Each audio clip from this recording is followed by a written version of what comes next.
Hey, everybody, welcome to Love and Reload, the voice of the relocation industry. I am your host, Ben Cross, and I'm so blessed and honored to be here with our good friend, Mike Filia from AutoRelocationPlus. What's up, Mike? How you doing today? I'm doing well, buddy. How are you out there in Dallas? Oh, it's spring has sprung out here. The weather has turned. It's that 1 month of the year where everything is just perfect. Where you can bear the heat. Yeah, Yeah. as I look out my window here, we're sliding away, as you probably see on the national newscast. So Well, I'm sorry, you're getting a lot of rain out there. a ton That of what I'm hearing? rain. Yeah, Gosh. which in California that's national news, but for every place else it's just the weather report. Well, y'all So have those mudslides. I mean, that is we do. catastrophic out there. So Yeah, it's pretty insane to watch, quite frankly. get in the comments. I want to know who you are, where you are, participate in the show today. We're going to be talking about all sorts of things. We're going to talk about diners, drive-ins, and dives. We're going to Yeah, talk about all the cool, sure. fun stuff that Mike gets into as he leads this international man of mystery lifestyle as the car shipper here. No, but Mike, I follow you on LinkedIn all the time. In addition to just being close personal friends in the industry, and you look like you're having more fun than anybody out there doing it. I'm trying. A lot of people ask me if I'm ever in the office, and I do travel quite a bit. I'm actually hitting the road tomorrow. I'll be at CRC in Chicago, so looking forward to that. But Nice. yeah, I'm in the office. But if my employees had it their way, they'd probably like me on the road more often. So Yeah, that's the thing. Nobody wants you around. I mean, just get out, right? Nobody. I mean, it's like me when I travel. I mean, it was funny. I told the team I couldn't make dinner tomorrow night, and they're like, "Oh, great! Now we can have some fun." yeah, So yeah, exactly. nobody wants us around. But but Get but send your credit card. Oh yeah, leave the card. Take the cannolis, right? Yeah, exactly. Get in the comments here. I want to see who you are out there. Nolan Whitley checking in here. Michael quickly doing great. Dad wins dinner. Y'all are hilarious. No, Y'all have too much fun out there. Ray Abbott, what's up? Michael Quigley. Ray saying, "What's up, Mike?" hi guys. Nolan looks like Nolan made his bed. That's Nolan and great. Quigley have this father-son thing going back and forth here. Oh my gosh, Nolan, did you take the car one time and wreck it? Sandra, good afternoon, all. Adrian Grimes, what's up? Glomo in the There house. you Annie, go. it's y'all. Gabriel Wacker from Kansas City. All right. Hi, Gabriel. No Chiefs. Yeah, Let's see. right. Yeah, Triple D Daddy Filia. I like that. Triple D Is that my Daddy. new nickname now, Mary? I'll take. I might take that. Never know. Call you daddy on the West Coast. There's a No, lot of no. there's a lot of paternal stuff going on here in the comments here. I don't know where this is headed, but it's early. We'll see. This is great. Okay. Tom Brune in the house. Hope Mike is fully Hey, recovered Tom. from his most recent good cause jab. Mike, tell us about this because every time I see you on LinkedIn, you're bleeding. Yeah. Tell us why that's so important to you, Mike. I started donating blood. I actually started donating plasma, and we talked about it on your show several years back during COVID. I saw an ad on TV, and it was The Rock actually that said, "Hey, if you've had COVID, your plasma could help save a life." And I thought, I had COVID. I was like everybody's first COVID case, so people Hmm. were freaking out, and as was That's I. right. You got the antibodies early, right? Yeah, I got it early, and I thought, you know what? The least I can do is help save some people. So I started donating plasma as often as I could. And once that kind of wore down, if you will, I just continued to do it. And I post about it really on LinkedIn, Facebook, Instagram, wherever. I do like my social media, so there's a little glimpse at me. But that being said, I do it because I want to encourage other people to do it. And without fail, Ben, every time that I post about it, I get somebody that says, "Thanks for the reminder," or "Hey, you know what? I haven't done it in a while, but I'm going to call now." And that pumps me up because there's a blood shortage going on. There's no Yeah. secret, and help save a life. Why not? I love it. I absolutely love it. I was just on the phone with my cousin 10 minutes before we went live, and he's in New Orleans, and he walked out of his house one day and got shot twice. Oh wow. through the femoral artery in his thigh, and he almost bled out there right in front of his front door. Wow. Kids are home and everything, and he took out Crazy. 5 or 6 units, I don't know, something like that at the hospital, and he's alive. Now he walks with a dropped foot, and so I push him over every once in a while.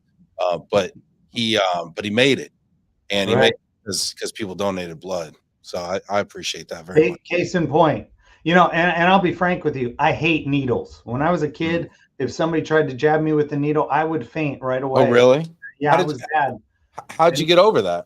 I'm not over it.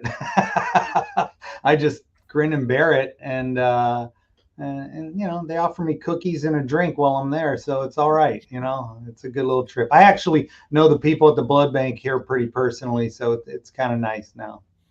Yeah, get in the comments here if you donate blood or plasma, or if you have, or if you will. Want to hear from you. Sandy saying you rock it, Mike, always serving others. Thank you, Sandy. Preaching to the choir there, Sandy. Sandy's an incredible person. I'm lucky to know her. We've known each other longer than either of us will admit. Yeah, Sandy's awesome.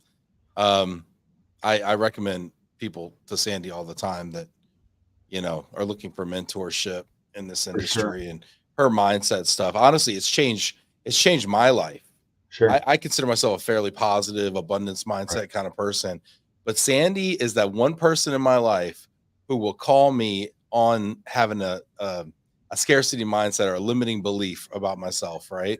And Absolutely. she will call me out like 3 times at a conversation. It's annoying, actually. Like 3 times at a conversation, like, oh, that's a limiting belief. And I'm like, oh my gosh. Yeah. So now I annoy others now. Thank you, Sandy. I do the same thing. Awesome. Sandy is the best. I love it. I want to hop into my favorite topic, food.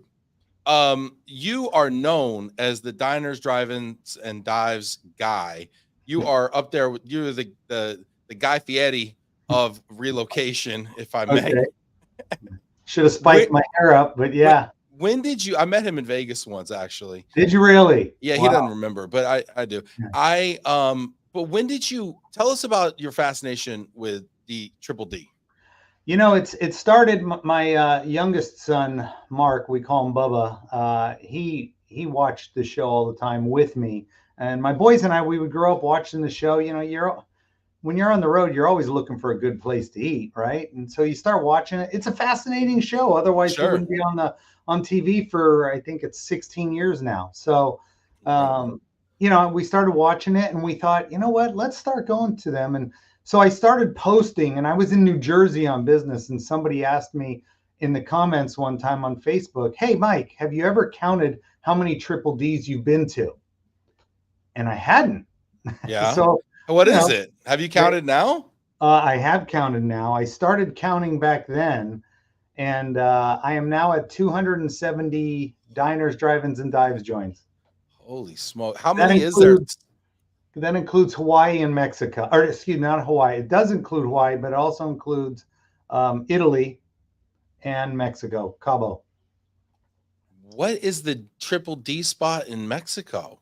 So there's 3 of them. Así y Asado, which is a great taco place, literally side of the road joint. The other one is Solomon's Landing in the Marina District that I tell everybody to go to and get their stuffed fish and then go back the next morning and get their stuffed French toast. I hit them both. And the last one is just a little joint, the sushi place in the middle of the marina. It was just okay. But, those are the ones. But internationally, there's 2 in Florence, Italy. Briganti is an Italian joint, obviously, and the other one, Gusta Pizza, is phenomenal. So, yeah. Wow, that's incredible. Farrell says you need to give Guy your stats. You talk to Guy a lot? I have never met him. My brother, actually, when I was approaching number 200, I think it was, my brother was trying to get me on the show somehow. He was mass emailing them and never got a response. So honestly, I think it would be awesome to be on the show one time, or even just to meet him. There's actually somebody in our industry, her husband, Wendy Assel, her husband is the sound guy for Guy Fieri. And he can't make it happen for you? Michelle Assel, sorry. Michelle Assel. She was with Wells Fargo. Yeah. Solomon, look at Quigley. Solomon stuffed French toast is the best. If anybody knows Cabo, it's Quigley. If you're watching this right now and you are a fan of Triple D and you've been to any of the locations, I want to know, what is your favorite Triple D spot? Put it in the comments here. Really want to know, Mike Filia, Farrell. This is great. If you've been to any of them, check it out. You'll put it in the comments. I want to know, Mike, what is your favorite? So you just saw my son saying, my dad loves his Triple Ds. Sometimes our vacations are surrounded by them. He's right. We'll go It's like on a road trips. destination. It was my 50th birthday, and my son was playing up at Cal in college baseball, and I said, we are going on a road trip, and we are only allowed to eat at Triple D joints. So we And we're stopped only allowed to eat that. Bakersfield, San Francisco, Cal Berkeley. There's Triple D's everywhere, and so we only ate at Triple D's that entire vacation. So, but we do that a lot. Mikey, quite frankly, my son Mike, quite frankly, he's probably been to at least 100. You know, he comes to a lot of them. In fact, he just came with me. I did a group outing because I do that a lot at industry events. He came with me to one with a few clients in Arizona, and he even picked up the tab, which was awesome. Whoa, we're picking up tabs. We're setting precedents out here. Well, he's kind of pseudo in the industry. He sells employee health and benefits, so he networks. You know. All right. Good. You got him out of the nest. That's the first step. That's it. Empanadas in SoCal. That was Denver, I thought, Farrell. Denver was the empanada place. There you go. We have had other empanada joints, but yes. La Scarola in Chicago. Oh, I will actually be at La Scarola with a group of people after CRC on Thursday. La Scarola is an all-timer. That's a much longer story, but I'll share it with you sometime. But that's an OG. But the owner of that place, when I met him, he actually called Guy Fieri and he texted him a picture of the two of us. So that was pretty cool. Look at you. Yeah. Drew. Yes, Drew. I agree. Big love. People are loving La Scarola here. Yeah. So do you have a favorite or a most memorable or something, like if you could do one tomorrow? We were going to lunch or dinner tomorrow. Where would we go? Well, probably by type of food. Breakfast place, Buttermilk Kitchen outside of Atlanta. For Mexican, La Sabroso up the road here in Garden Grove, California. Barbecue, I love Bloodsoe's Barbecue. I know you're expecting me to say Texas, but I'm not. Bloodsoe's Barbecue. The guy Eric Bloodsoe actually has a show where he's a judge of barbecue, and he's up in L.A. Eric Bledsoe, the basketball player? No. Oh. This is Bloodsoe. Bloodsoe. Okay. Yeah, barbecue in LA. I just went to one though. Antonia LaFossa, if you watch Food Network, she has one called Black Market Liquor Bar, and I'm not lying. This place I could eat there. It had a dessert that was a fluffernutter dessert with peanut butter and marshmallow and all that good stuff. And for Italian, La Scarola in Chicago is way up there.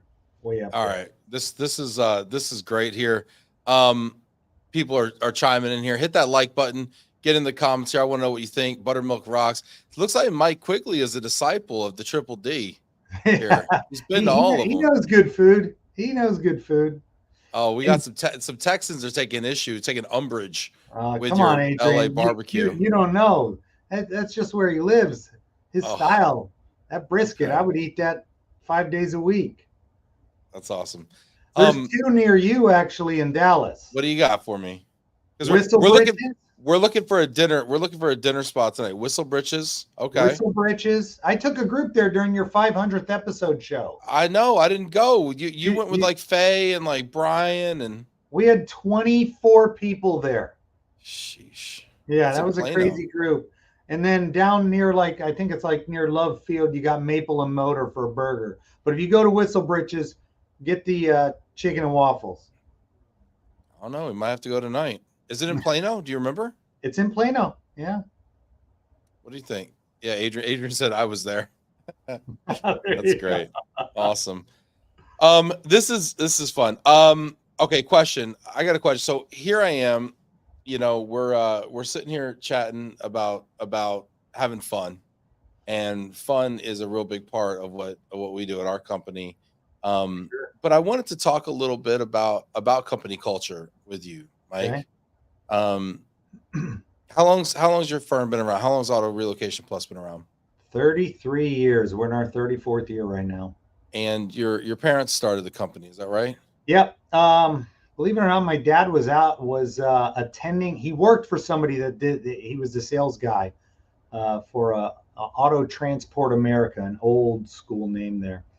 And the gentleman who owned the business was closing, and he actually called my dad when my dad was attending Bay Perm, which is now called BAM. Okay. Bay My dad, Perm. yep, my dad, Bay Area Professionals in Relocation Management. It used to be Bay Worm, Bay Area Women in Relo Management, but nonetheless, There's my dad. a big perm joke in there, a big worm, big perm joke. That's But it. okay, continue. So dad was there, and he was basically out of a job. He was around my age, mid 50s, and he was like, well, shoot, this isn't brain surgery. I'm going to do this on my own. So he got a partner, a guy that handled the East Coast, and they started ARP right in my brother's old bedroom. And kind of a success story, I like to think so. My dad started out, he said, golly, if I could just move 50 or 60 cars a month, I could provide a good life for my family, et cetera, et cetera. And obviously we do a lot more than that now, and we've grown substantially. So it's pretty cool what my dad did. Yeah, shout out to your dad. I wanted to ask you, what is the key? Because I talk to multi-generational businesses, Yeah, owners, frequently, especially in our industry, right? sure.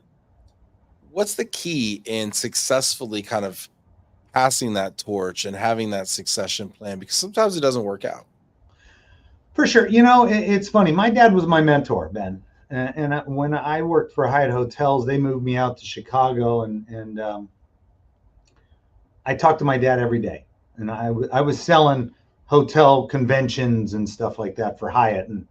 And my dad and I would chat every day, and he would always talk about, oh, gee, I got to find a way to get more business. And I said, Dad, why don't you hire me? I said, I'm a sales guy. I can help you build that. We can do it together. And my brother was doing operations at the time for the company. And Because it was his bedroom. yeah, well, They're like, at that point, they actually had moved out of the office because I'm just kidding. they needed more space. But yeah, that's true. That's a great line. So my dad said, well, Mike, I can't afford to pay you what you make at the hotel. And I said, it's not about money, Dad. It's about us building something together. I said, so tell me what you can pay and I'll come. So my wife and I were getting married, and we had just bought a house, and I took a pretty substantial pay cut, which did not go over well initially. But quite frankly, Ben, best move I ever made. Wow. Wow. So then you joined the company. Yep. It took whatever he could afford to give you. Yep. And obviously you've continued to grow it. Right. And here you are as one of the premier auto shipping companies I appreciate you saying that. Thank in you. relocation. Thank Well, it's a you. war of attrition. Yeah. You guys are We've been still around a standing. long That's time. half the battle. Yeah, I've seen a lot of guys come and go. You're right. Yeah, there's been a lot of big players that have gotten in this space, and then they fizzled out. Over the last 5 years, I've seen it. Maybe the last 7 years. Some big time players, and then I don't know if they don't have the stomach for it, or it's just something else they want to chase. I mean, there's something about having this kind of in your blood in a way, right? Where like you don't have, like this is it. This is what we're doing, right? I mean, because you got guys out there that are going, they're hauling for dealerships, they're hauling, off the internet, they're hauling all sorts of stuff, right? When my dad started this business, he said, we are going to focus on the corporate transferee. Okay. Yeah. That's what we do. Okay. Now, do I move individual moves? If your kid was moving to college and you said, Mike, I need my car moved from Dallas to California or whatever, I would do it for you. I'd help you out. But we don't actively solicit that market. Yeah. Okay. What we do is we work with obviously corporations direct, household goods movers, RMCs. That's where we go. And kudos to my dad for starting at that and seeing the vision, because those are repeat customers. You're moving somebody that's a COD, that's a one-time deal, maybe 2 or 3 throughout their lifetime. But corporate relocation, that's a repetitive thing. And Yeah, and I love it. I am a huge fan of niching down or niching down, wherever you I happen to live. got you. There's a saying, right? The riches are in the niches, or the riches are in the niches, if you're I French. like that. That's a good thing.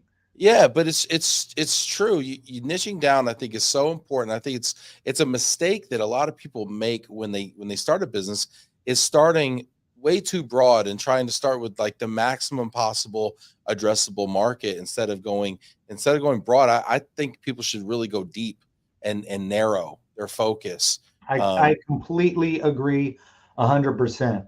Why has that been your focus? Why has that been your focus in strategic benefit? And what happens? I think, what have you seen happen when people don't do that?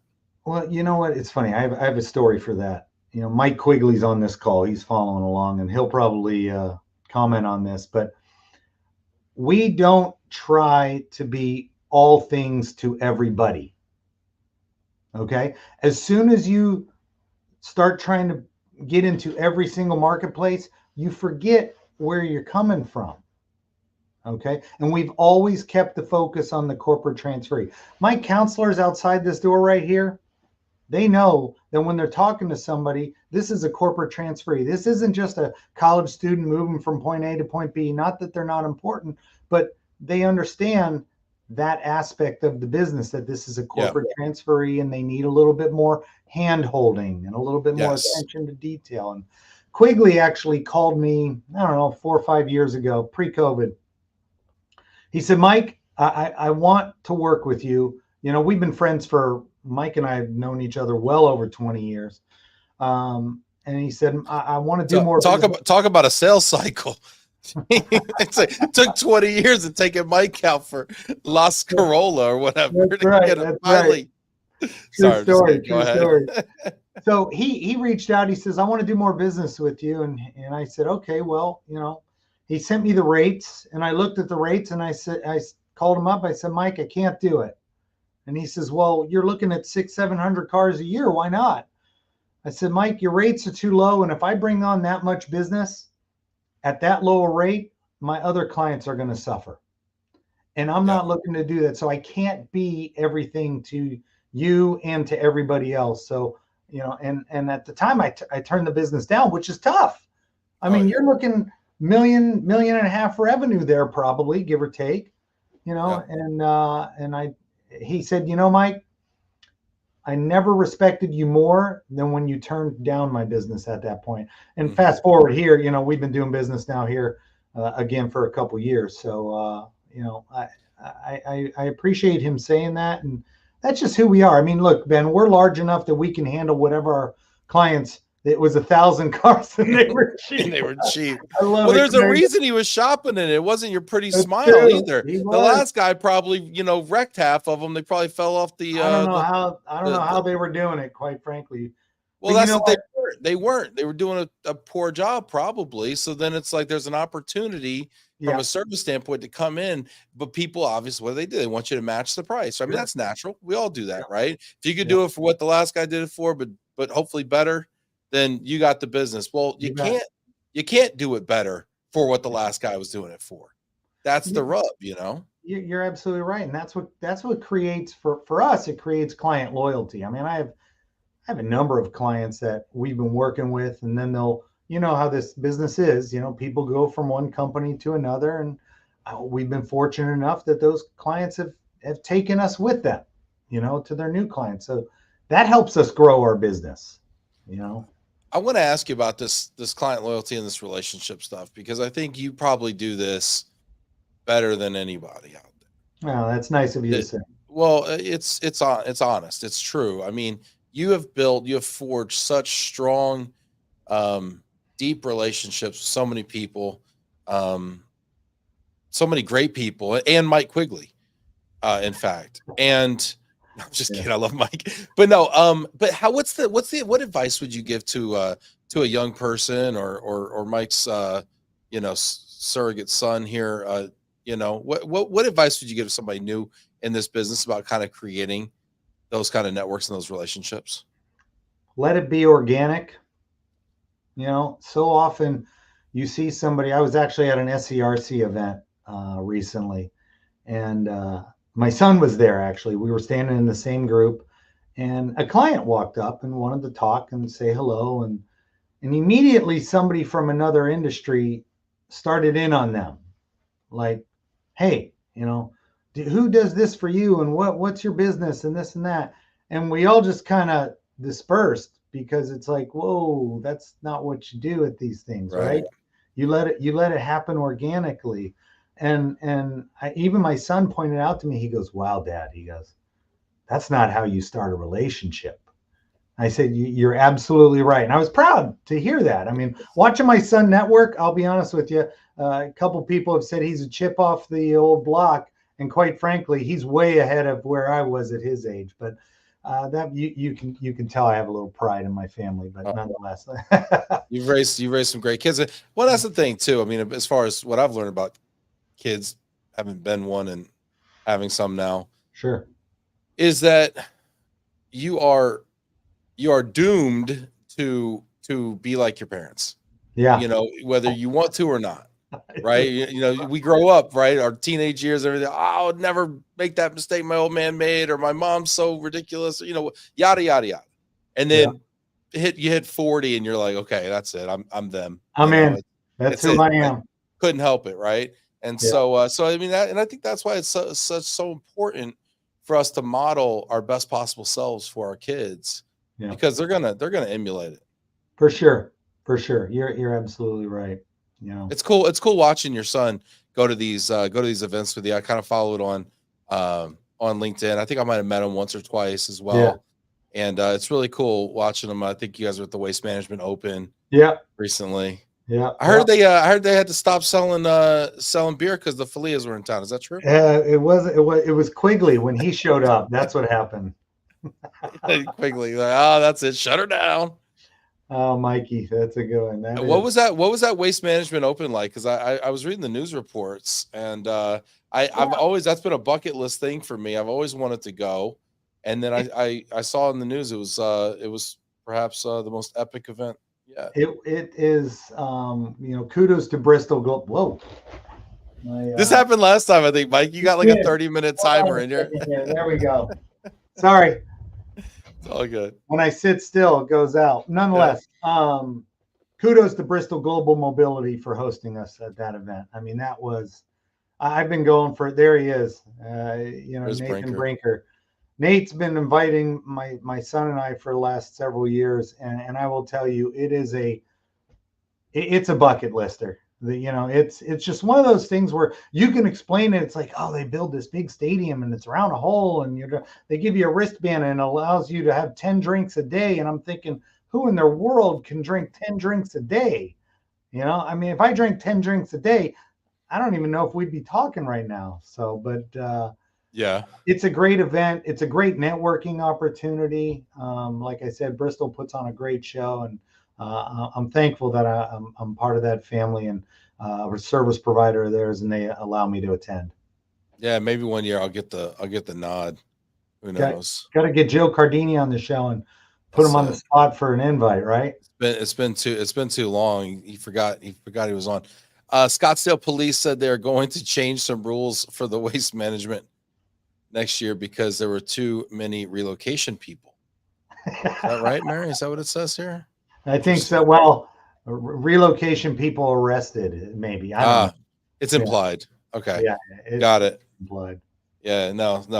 But yeah, I like what you're saying though, too, going back to kind of the building relationships thing. Because I think, that's a skill, frankly, that we could all use. I was watching the Scary V clip, and he was like, hard skills are okay, but soft skills are what's really in demand right now, and it's that relationship building and things of that ilk, right? And it's kind of the opposite of what we were taught, in college, right? It's like, oh, go get a computer science degree, whatever. And I'm finding, I see in my own career, and I'm seeing now it's actually flushing out in the headlines and everything. Soft skills are really where it's at. And you were talking about that. I guess it was an SCRC event where somebody just kind of went in on a corporate, prospect, or treated them like a prospect, right? Right. And I always think of it like dating, right? You wouldn't just walk up to somebody at a party and be like, "So, you seeing anybody? Like, Sure. are you Yeah. available? Who are you using?" Right? Like, Yeah. Do you have a boyfriend? Do you yeah, have you a got a boyfriend? boyfriend. Do you have a boyfriend? Right. Doesn't work. It doesn't work. But for someone getting into this, we're talking about Nolan, we're talking about other people who are kind of newer to the industry here. Um, Besides, the what not to do's and stuff, are there a couple things that you would tell people? Like one question I get asked all the time is what regional should I go to? Hmm. Because there's like 30 of them, right? Yeah. So what Yeah. advice would you give people around creating a sales and marketing plan around regionals? You know, I might be the wrong guy to ask that because I try to go to as many as I can. I go to all the West Coast ones. I go to, I'm hitting CRC. I'll do Midwest Relo. But do you get out to like Jersey? Do you get out to like NJRC and I've NERA been to and VARC. I went to VARC, Relopalooza, Relopalooza? which Yeah, was fantastic. Kudos yeah, to look good. Tila and the board over there. Tila Gleason is the mindset behind them. Mark Bacocci's the president this year, so I'll be going back again. And that's a great one. I like focusing on the larger regionals. Obviously, a little bit more bang for the buck because travel is expensive. But on the West Coast here, a lot of people are always, oh, somebody asked me recently, oh, the people friendly out there, and I was like, yeah, it's a friendly industry, quite frankly. Mhm. And really, the thing that I would tell people that are going to go to these events is, it's kind of like the quote my son put up there, and I always told my kids, I even had it engraved on their wood baseball bats when they started playing professionally. It just said, just be yourself. There you go. Is as soon as you try to be something you're not going to be successful at building that relationship. If you just go into it as yourself, let it be organic. And you talk about a long sales cycle. I have several clients right now that are prospects of mine that I consider pretty close friends in the industry, but I've yet to ask for their business. Yeah. But I know that when I Why do, why is that? Why is that? because I don't want our relationship to be based on that. I want our relationship to be based on, hey, we like each other first. Okay, you know what? I totally agree with you, but I'm going to challenge you, okay? Okay. So say you're new to this business. So you've been in this business for 30 something Sure. years or whatever, I think you said. Um, but say you're new to this business, say you got a quota Yeah. and your family doesn't own the company. You know what I'm saying? I mean, listen, it's one thing Good if they're point. No, opposite it's a out of your valid. room, they can't fire you. You got to sleep Yeah, somewhere. it's a But valid no, point. but what I mean, you have a bit of the privilege of, you could see this thing, you let this thing happen organically. Oftentimes, and hey, Jack's checking in, and Jack Jampel just wrote a really cool article actually Hello, Jack. about salespeople, about these dirty, rotten salespeople in this. But no, I'm kidding, Jack. But no, but it's. Yeah, I think that there's a lot of pressure on people to produce quickly and to be ROI positive, right? So how do you balance, doing it organically, letting things develop naturally, and having to pay for yourself? sure. No, that makes sense. I remember, years ago when people were in the office, you could make sales calls and, oh, I'm going to be in your neighborhood. Let me stop by and blah blah blah and all that. Um, I was at a regional meeting and do you remember Ciela Lewis? Yeah, Yeah, sure. okay. Cielo, it was her first SCRC event. She came up to me. She said, "Can I hang out with you? Because you seem like you know everybody here, and and I'd like to pal around." I thought you have a lot of guts. Yeah, So it's one of those things. Don't be afraid to put yourself out there and ask people to give you the introductions because those introductions can turn into appointments or doing a happy hour together. Or I've had presidents of companies call me and ask if their salesperson can attend one of my triple D get-togethers so that they can yes. network at them. I love that one. Find the most popular person in the room and hang out with them. Because it's just like that symbiotic relationship, right? Yeah, It's like the little fish swimming with the whale, right?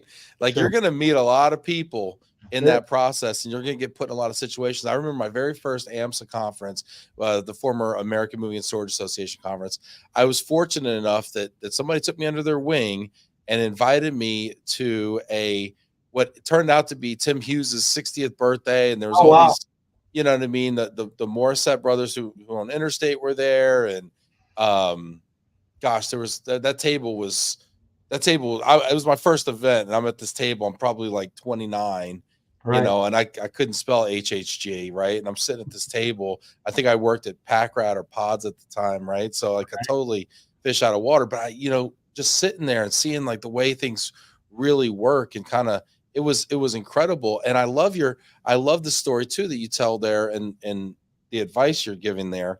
The other thing that worked for me really well was going up to that person and asking for advice and saying, Sure. "Listen, I'm new here. You seem like very successful. Everybody, you know everybody. Hmm. What advice would you give to me as a young van line salesperson or as a young ex, Right. Right. in this industry?" And you would be shocked at the quality of advice people give you. And it's about aligning yourself with some power partners. You know, yeah, that's why you hang out. Everybody knows you, Quigs. So I'm hanging out with you more Who's often. the fish and who's the whale? I don't I was know. just gonna say I'll be hanging with that whale at BAM. But anyway, it's one of those things where you can go to these events and whatnot, and you say, oh, you want to hang out with the most popular person in the room, but you got to align yourself with some power partners. I have some people that I work with in the industry, and we tag team it and try and help each other out. And don't be afraid to align yourself with some other people that are successful in the industry, because you might be able to help them and they might help you. I have several accounts right now that that are in our in our book of business, if you will, that came because of referrals from power partners. That's Yeah, it. it's really well, and that's what you kind of need when you're new in a room as well. Is you need somebody to vouch for you. Yeah. You need social proof, right? So when you're hanging out with somebody who's well known and who people respect, like a Mike Filia or a Mike Quigley, you know, and they vouch for you, they're like, Yeah. "Oh, Ben's actually a good guy," or whatever. Yeah. That goes far, right? It shortens the curve for you, Yeah. Makes for it sure. easy. Yeah. What's up, Charles? Hey, Jennifer Charles. Rodriguez, Charles Beatty, Jody Harris. I was hanging out with Jody last week. Jody's awesome. I've never met a regional group I did not get value from. CRC, MRC, Wisconsin, SRC, VARC, GWERC. That's Jody, I want to ask you, what type of value are you looking for when you go in there? What do you most often get? I'm really curious. it's funny. Somebody asked, I was talking with somebody about a regional group, Ben, and I told them that my goal at every regional I go to, whether it's an SCRC where I've been going to for 28, 29 years, or it's another one, okay? I always try to come away from that regional meeting with one contact, one person that I can establish a rapport with, start building a relationship. And if you come away with two or three, then good on you. Right. But if you come away with one, that helps you build every time. And think about that. Yeah, Yeah. Nolan. 100% though. And yeah, Phil saying align yourself strategically. I look at it because you know how these things develop, and you probably do this with your triple D thing, but you can go to these conferences and you kind of like have a buddy, right? Sure. And like you kind of hang out with that person, and that's kind of the person you find yourself going to get your first beer, your last beer with, or going out to dinner with, right? And you kind of partner up with somebody that you feel Yeah. strategically aligned with, or philosophically aligned with, or Sure. whatever. And I like to do what you're saying. I like to find that person that where I've made like a new deep connection with that person. Right. Where I've put money in the bank with that person You bet. on an emotional level almost. You We bet. talk about kids or whatever, that's usually a good indicator that you're there on that level, right? Mhm. And For sure. I I like to really collect these relationships. Mhm. That's probably my single biggest I say, I don't know, asset or thing that I have Mhm. is that I'm most proud of and appreciative of is the collection of deep relationships For sure.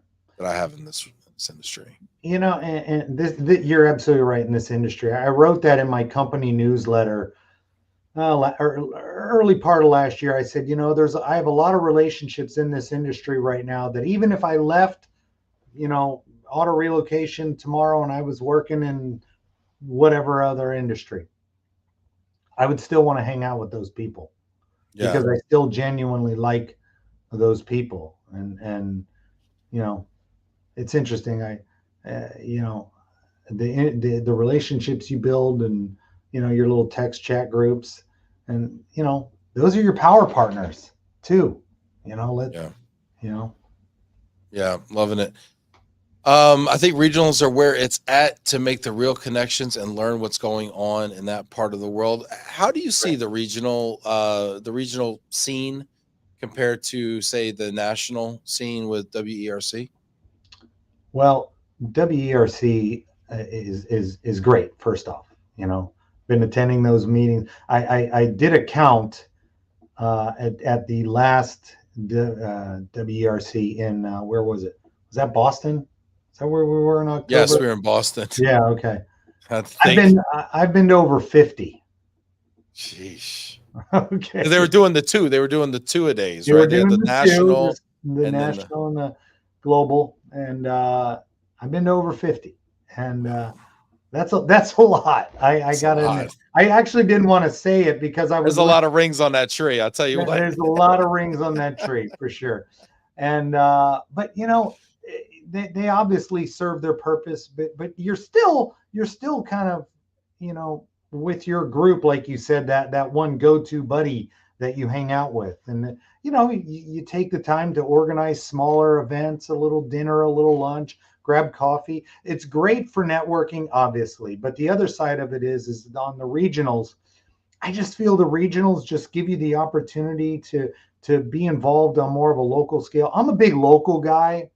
Like all the donations I do, you know, I donate to the local high school, the local youth football or baseball league that I ran when my kids were young.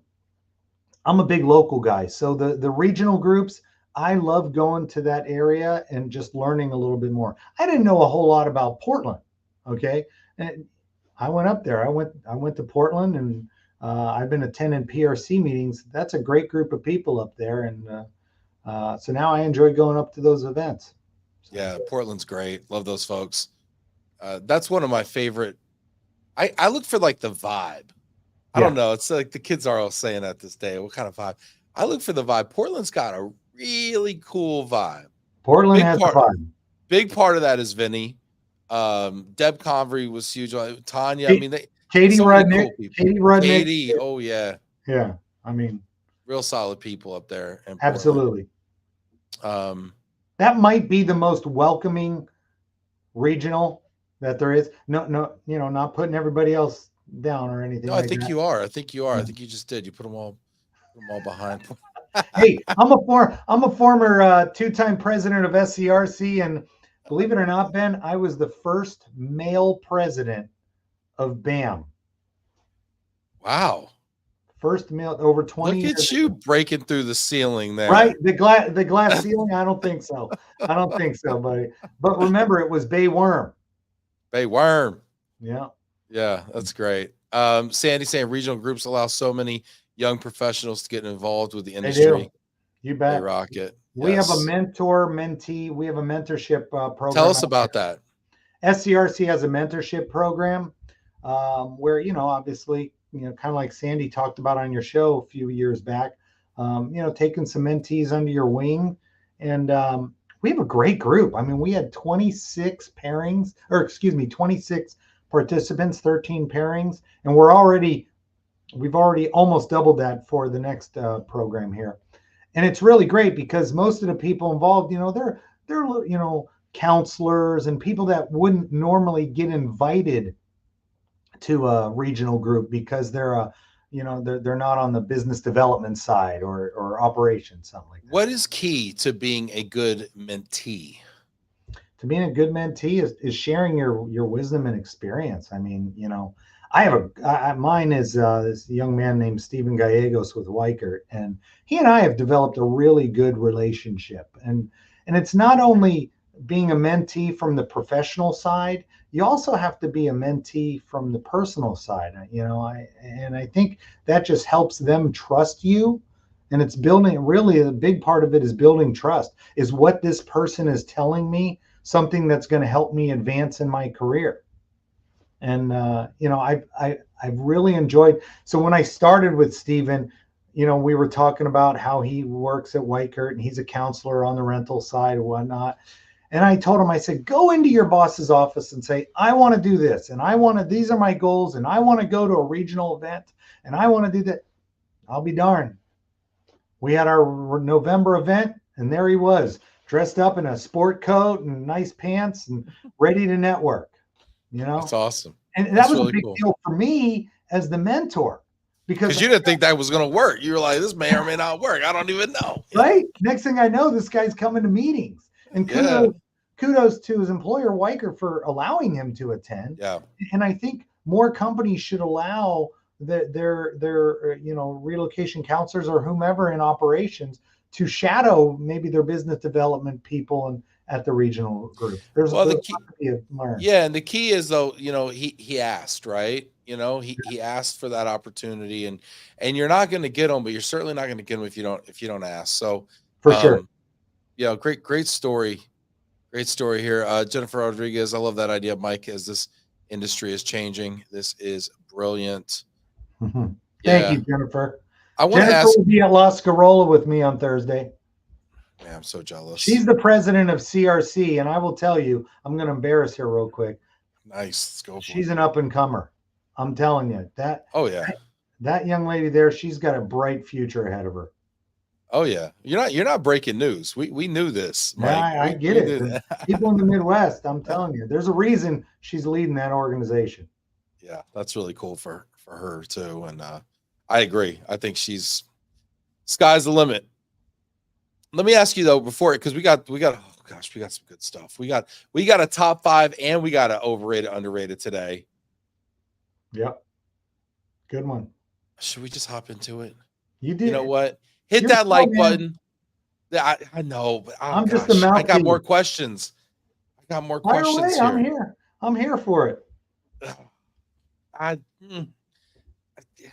No, we're going into it. We're getting into it. All right. Let's do it. Let's have some fun here. You want to play some games? Let's do it. All right. Are you bringing your own drum roll too? Are you producing the show? What's happening here? You hear that? All right. We're going to lead up to this thing. Okay. We're going to go first with a top 5. We're going to top 5s. You ready? Super producer Adam, can we get a top 5 here? Top 5 shows that may surprise you that Mike Filia has actually watched. Are you ready for this one? Number 5. Summer House. What is Summer House? Is a slow moving train wreck. You're not selling it. Okay, here's what I'll tell you. It's a group of 30-somethings that go to the Hamptons. Okay, right. So imagine Jersey Shore in the Hamptons. Oh, okay. Yeah. Okay. And it's I don't know, man. It's just one of those shows that my wife got me hooked on, and I just can't look away. I'm just so involved in it. It's I don't know what. I don't know. Cabs here. GTL. Yeah. I will tell you, they're not even on that list, and I don't know why I didn't put them. But Jersey Shore, I'm an OG Jersey Shore watcher. This is great. Get in the comments here and guess what the top 5 are here. Okay, guess what shows Mike Filia is watching that we would not believe. I don't watch that anymore, Quigs. I used to watch The Bachelor. I did. I guilty as charged. He's retired. It sounds like a lot of people. Let's go number 4. Now this is a drinking game where I'm from, but what is it on TV? Okay, Never Have I Ever is about a young Indian girl who goes to high school and she falls in love with like this really cute guy and whatnot, and he doesn't give her any time, but secretly he likes her and whatnot. I'm in this text group with Ray Kirby from Qualcomm and Mary Corrales from Synergy, and all we do is we share which shows to watch, and and I fault them for having me watch this show. So that's on you, Mary. This is great. We have a new nickname also for you. I heard in Chicago they call you the Situation. Oh, no, that is from Jersey Shore. That's Mike the Situation Sorrentino. I don't know. I think it sounds like what you dress up as when you go to CRC. Listen, we'll have to get more explanation. Jennifer, can you please let me know exactly what's happening here? This is great. Oh, we got some really good guesses here. This Jake, this would be actually Jacob. This would be in Bluey? I my don't even top. know what Bluey is, You're Jake. too. Your kids are too old. Okay. This would be in my top 5. This is one of the top 5 best shows on television. Oh my God. It's a cartoon from Australia Okay. about a family of Australian healer dogs. And I swear the dad, his name is Bandit. The dad in this show is probably the best dad on television. All right. You heard it here first. Okay. I believe you. I'm sorry. We got sidetracked here. A lot of people look like they know number 3 here. What's number 3? Vanderpump Rules. Tell me about. I've heard about this show. I know nothing about this. I'm not excited about this year's season, quite frankly, but it's about a group of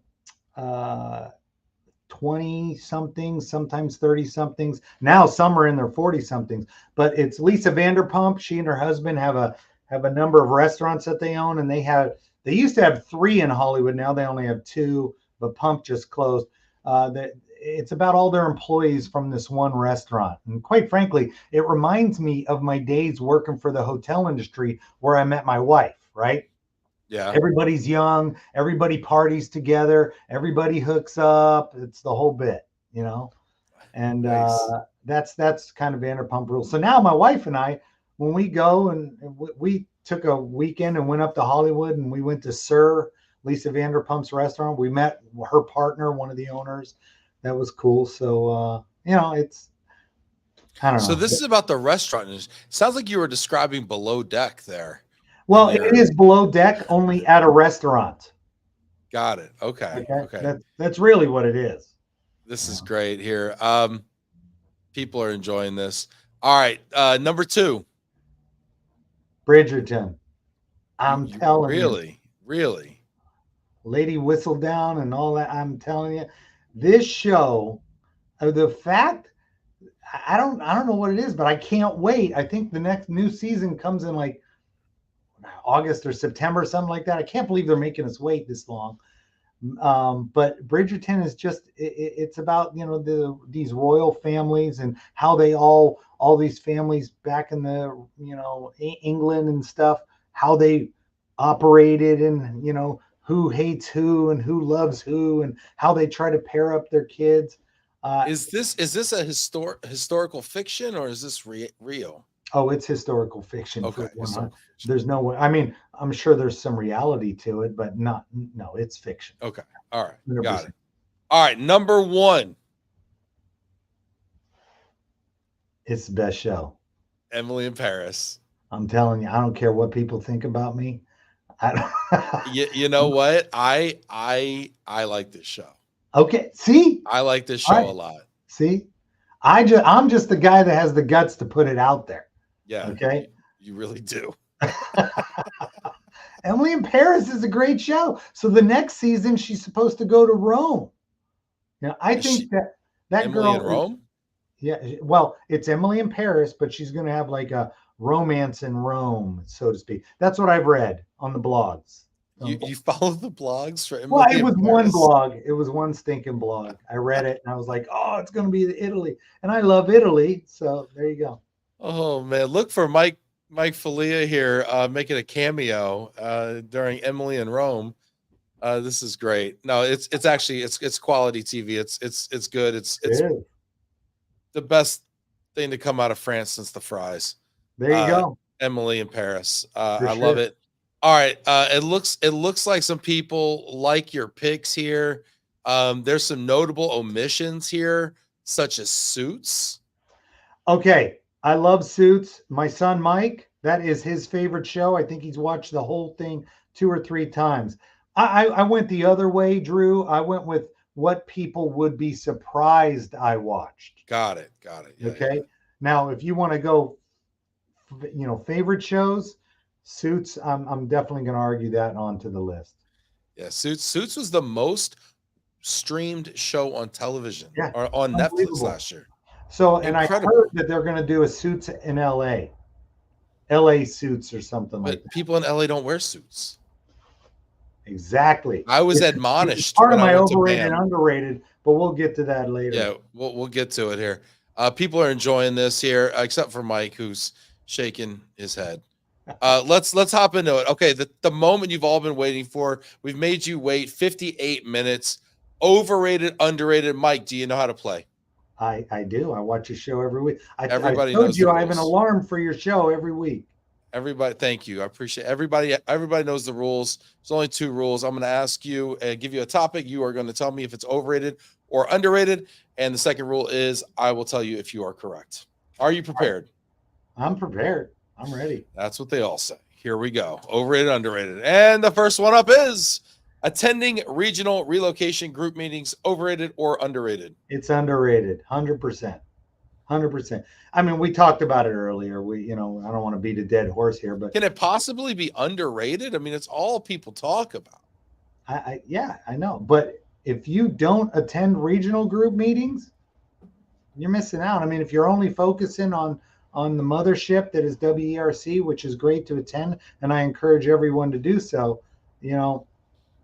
I'll be in Chicago tomorrow, Jennifer, she's saying. She's admonishing me for not coming. She's like, as if I've never been to Chicago, as if I've never hung out at Redhead's way too late. Okay. Yeah. As if I've never eaten at RPM. We all have. We all have been. Yeah. No, Jennifer, I am due. And there's a quick flight from Dallas to O'Hare for sure. For sure. So yeah, okay. It's underrated, I would definitely. All right. I agree.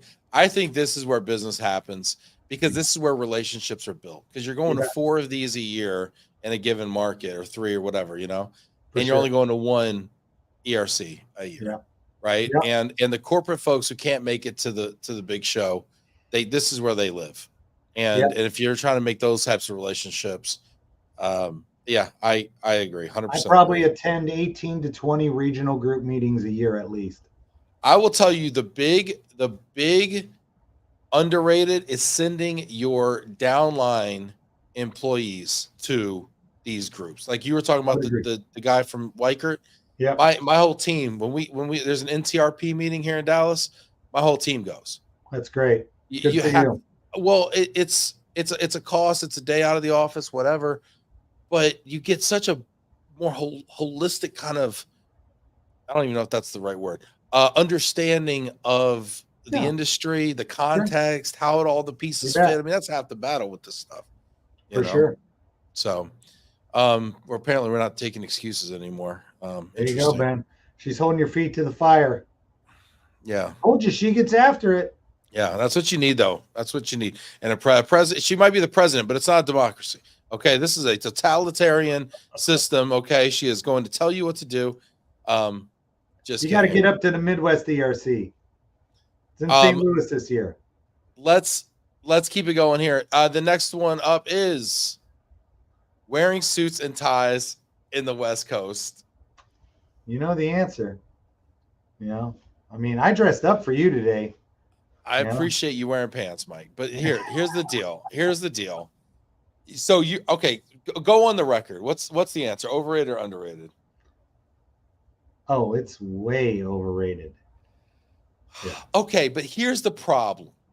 Nobody does it. So if you want to stand out, you can do it, no? You can. But we don't out here. You could look like Jeremy Piven from Entourage, right? You could look like real sharp or something, probably. You could. I think there's always a time and place for that. But when you go to our regional meetings, it's a sport coat and jeans and a nice shirt or t-shirt. Drew Phillips is on here. He's always rocking some sweet kicks. you gotta bust out the Jordans or the But Air can you rock? Force. What do you think about the look with the kicks with the suit? I did that in high school to my to my prom, and I'm not saying it's a bad look because a lot of guys do it. It's not my look though. And Like you ended up shipping cars for a living. So like kids, beware, okay? Don't. That's right. That's right. But I wear, I wear like Lululemon makes these comfortable pants that I like to wear. They're called ABC pants, you know, and I wear them everywhere, and they're casual and they're nice, but they look good with the jacket, you know. Security will escort you out. Drew's a little right. Legitimately, I went to BAM, my first BAM conference. This is when I wore a suit and tie everywhere. Okay, Right. I've toned it down a little bit, but Right. I used to wear a suit and tie everywhere. I went to my first BAM, and Josh Hyatt, who I think is the current president of BAM, or He was is. last He is. year. Great guy. But this was years ago, but not that many years ago. It was half dozen years ago, whatever. He's like, we're talking on the phone or something. He's like, don't wear a suit. I thought he was joking. It's a business thing. So I wore a suit. He comes in like ripped jeans down to the bar at the hotel, like at the we're hanging out. T-shirt, ripped jeans, flip-flops. I'm pretty sure flip-flop with the toes out. I want to say with the toes out. I don't know if I should be telling this or not, but toes were out, I think. No, that's BAM though. I mean, and he just I looked at me like I was just the worst person in the entire hotel. I think I remember when Josh sold every suit he had. He gave them all away or whatever. He gave all of Yeah, this is hilarious. I don't know, man. I mean, people say business casual. Mike, I have some pants. You're getting pantaloons, pocket squares. I mean, you could add a little. You could dress it up. Pocket square is good. Pocket square is good. Nolan, for being a young guy, he rocks a good pocket square. You rock a good square. Listen, I'm not going to tell y'all culturally, okay, what to do out there. It's y'all's coast, okay? I'm just saying, y'all say how nice y'all are out there on the West Coast. Listen, let me come through every once in a while with some slacks on. That's all I'm saying. Hey, I'll tell you what I tell my kids: just be yourself. Yeah, that's always good enough. Yeah, just let me come through with some slacks on, man. This is great. Nathan Brinker says, create your brand, own it, don't apologize. Amen, Nathan. That's it, Nate. Nathan comes through with some exotics on, man. That's it. Woo. Okay, sounds good. You know what? I'll give it to you. It's your coast, okay? It's your coast. All right. You're 2 for 2. It is. Overrated, underrated. Next one up. Exactly. This one I threw in for you, Ben. Dude, you're on thin ice. No. Okay. Hear me out. So, do you know the America's Team moniker? Do you know who was approached for the moniker, the nickname America's Team? It was. Could it have been your favorite team, the Pittsburgh Steelers? It was. Boy, you're good. Propaganda. I'm telling you, look this story up. Dave Wanstead talked about it on the NFL Network. Oh, and let me guess. The honorable Rooney family said, no, I couldn't possibly. So here's what happened. The Steelers beat the Cowboys in the 1974 Super Bowl. And NFL Films came to the Steelers and said, we're going to do a documentary and we want to call you America's Team. And Art Rooney, with his raspy voice, said, we are not America's Team. We are the Pittsburgh Steelers. And he turned it down. So then they went to the owner, I think was it Hank Stram at the time of the Cowboys. And they said, we want to call you. Is that whoever the Hank Stram was the coach of the Texans when they moved to Kansas City, I believe. So whoever the owner was in the 70s, they went to them and said, we want to call you America's Team. And of course, they took it over from there. So the real America's Team is in Pittsburgh. I'm telling you, it's overrated. Look it up. I mean, I want to argue with you here because this is just I just don't like this conversation. But you're not wrong. Where I draw the line though is when these dirty rotten Eagles fans get in the comments. That's where I draw the line. Okay, that's all decency is lost. Yeah, and the Eagles are in the house. Fandom. This great Mike dropped propaganda and terrible towels from a plane over each city. I took And a then terrible towel on vacation. My wife, when we went to Paris, we watched the Steelers because they were playing at 7 o'clock at night. That right there tells you how good I married, buddy. he brought There the we go towel. again. He brought the towel to Paris. He brought the terrible towel to Paris. Not to Paris, to Cabo, but yes. To Cabo. All right. Maybe a little sweat on the brow, perhaps. That's it. Tequila colored. I like it. And then you know what? Before it gets too serious in here, Nolan's got something to say. Oh. Yeah. How do we get him off the show? Can we ban Nolan? Is there a way to cancel somebody or something like that? No. Yeah, I don't know. Yeah. I mean, that being said, I mean, everybody loves a loser. You know. Kansas City is with the Swifties, is what they're saying. Who knows? Go Swifties. God bless them. Who knows? Who knows?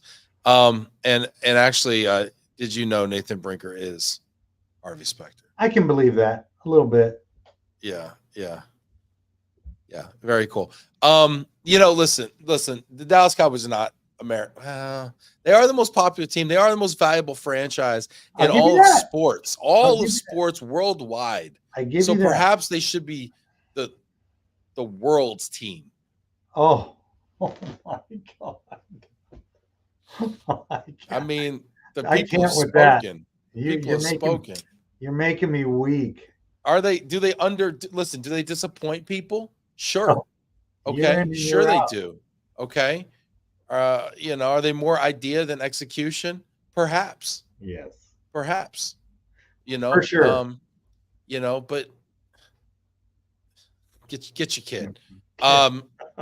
Yeah, I don't know. I think you know what, you knew what you were doing here. I knew what I was doing here. When you put this non-conference game on the schedule, you just caught an L. All right. You're 2-1. All right. You're 2-1. Next. All right. Spring training, overrated, underrated. It is underrated by far. Arizona Relo Alliance does a meeting every March at a spring training game.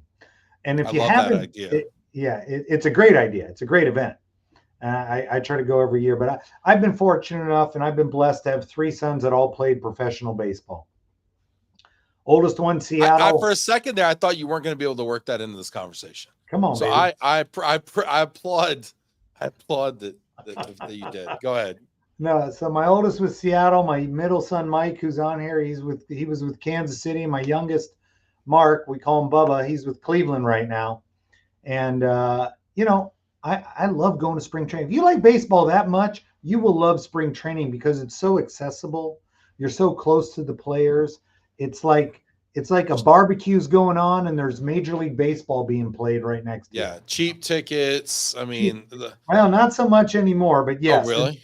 Well, some of them can get pricey, but yeah, you can get cheap GA tickets, and the stadiums are great now. And food's fun. It's just a great atmosphere. So, go Cards! There you go.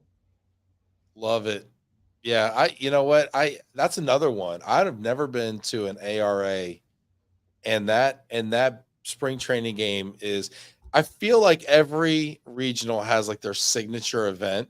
That's theirs. Yeah, 100%. Like Minneapolis has like the ice fishing thing. Yeah, which another one that's like on my bucket list that I'm with you. So yeah, for sure. Yeah. All right. You know what? You've redeemed yourself. You're 3-1 here. Last one, overrated, underrated, owning a classic car. Underrated.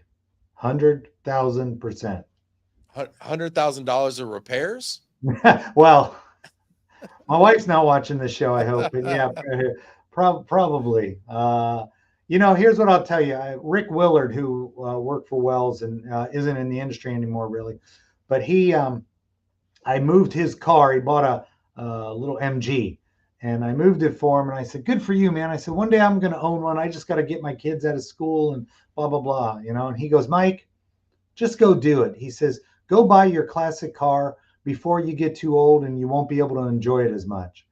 So I went out, and after my youngest son got a scholarship to college, we had all this leftover, unused, if you will, college tuition because the boys all got scholarships, fortunately. And so I was able, my wife says to me, you know, now that he's got his scholarship, maybe you should go get your car. Because I've wanted a 57 Chevy. That's my car right Oh back wow. here. I've wanted a black 57 Chevy since I saw American Graffiti when I was 8 years old. And even though that was a 55 in that show, but nonetheless, I've always wanted 57. My wife said, go get it. And I will tell you, you know, I love that car. My wife asked me, do you ever go in the garage and look at it and say, I can't believe it that I have this car? I said, every day. Wow. It's my life size Hot Wheel. That's awesome. So, but how do you keep it up? Because you can't just take that thing to Midas and say, oh, No, like, it, what do you it's, do? I'm not going to lie. It's not cheap, you know, but Do you you do know, it yourself or do you no, take it to a I'm not that special? guy. I'm not that guy. I have a classic Resto Mods shop that does the work for me. In fact, it's in the shop right now. I'm putting in a new interior. So only it's just one of those things. You know, I don't belong to a country. This is how I justify it to my wife. I don't belong to a country club. I don't go golfing a lot. I don't go out drinking. So all that money that we're saving, I put into the car. So Well, then she takes me jewelry shopping and says, "You got your new interior? Now I need this." So that's great. That's really great. I always wanted to have a custom, not custom, a classic car, but I don't know. I always like was afraid, like, I'm not a car guy. So I'm like, what am I gonna do right. if this happens? And how do I I'm yeah, keep it no, you're up? right, Ben. How It's often do you drive it? I drive mine 3 to 4 days a week. When it's sunny. I drive it all the time. On the weekends, my wife and I, that's how I've hit every triple D in Southern California. We will just get in the car on a Saturday and we'll just drive an hour, 2 hours, and You we'll can just put go. that kind of mileage on it, no Oh yeah. problem. Oh yeah, for sure. How does 100%. it ride? I put in new suspension, so Okay. it rides a lot better. But I Okay. mean, look, here's the deal: you can buy a classic car for 20 grand, and it'll be a nice get around car, a daily driver type of thing, or you can spend a whole heck of a lot more and try and go win a car show or something like that. Right. I'll show you pictures of my engine bay sometime. It looks like a big shiny diamond. So. Do you have a favorite child? And if so, is it the car? Because there's rumors circulating That's on what the my internet. son. That's what Mike says. The car is my fourth child. He's not wrong. Yeah. Favorite child. I plead the fifth. They're all my favorite. It's the kid that still lives at home. That's There you go. he's leaving Thursday for spring training, so we'll be empty nesters. So we'll get a lot more driving of that car in. Love it. Very cool. This is always a pleasure, Mike, to Likewise. hang out with you, and it's really great. Always great. I'm gonna give you. I know we're a little over time here. I hope we're not It's all screwing right. up your afternoon. All good. So many people hung out here.